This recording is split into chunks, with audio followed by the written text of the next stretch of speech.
Elizabeth Warren, the current frontrunner among Democrats contending for the 2020 nomination, says that she has been the victim of an injustice. She says that back when she was 22 years old, she lost a teaching job because she got pregnant.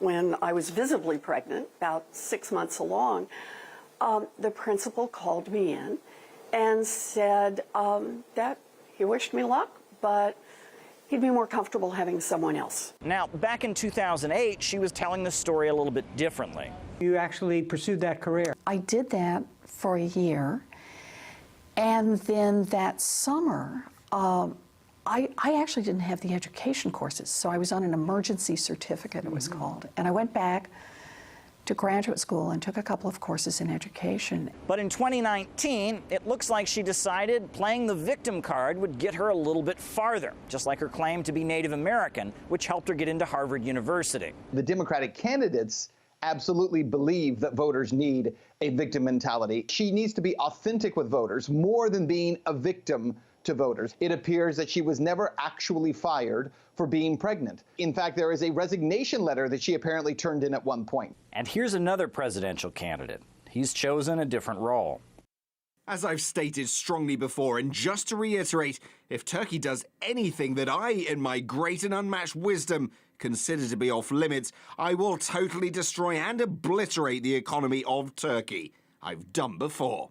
Now, Donald Trump can certainly play the victim when it comes to impeachment inquiries and media bias. However, he's also clear on other things. He's big, he's rich, and he almost always gets his way. President Trump also considers himself a victim. He refers to the witch hunts against him, especially in the Russia collusion case. Now with the impeachment, he refers to himself as being the victim of one of the biggest hoaxes in U.S. history and a witch hunt. So he uses the victim term in many cases, but then he will flip that on its head and suddenly talks about how he has this unmatched, unparalleled wisdom. Many Americans don't like the idea of being a victim.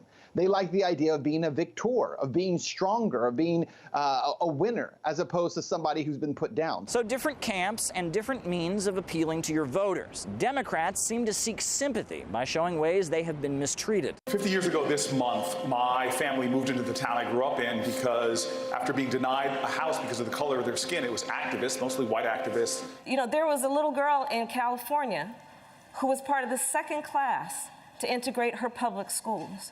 And she was bused to school every day. And that little girl was me.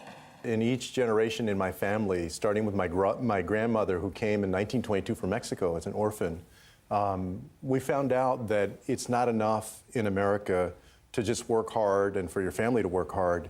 Not Trump's tone at all. Let's review how the Donald presents himself. I am the chosen one. I'm a very stable genius. I'm so young. I can't believe it. I'm the youngest person. I am a young, vibrant man. I would give myself an A+. Now, to be fair, Donald Trump is not facing any serious primary contenders. He's got the Republican nomination pretty much in the bag.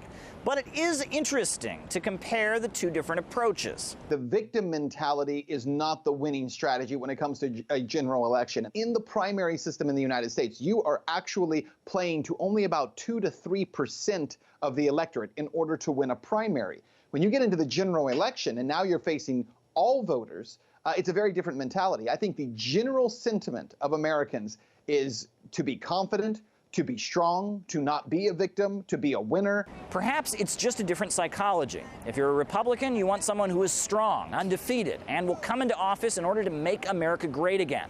And if you're a Democrat, you want someone who has suffered and understands what you have been through. And when they get into office, they'll help level the playing field. Now, there's admirable aspects to both approaches, but the gap between them is pretty staggering.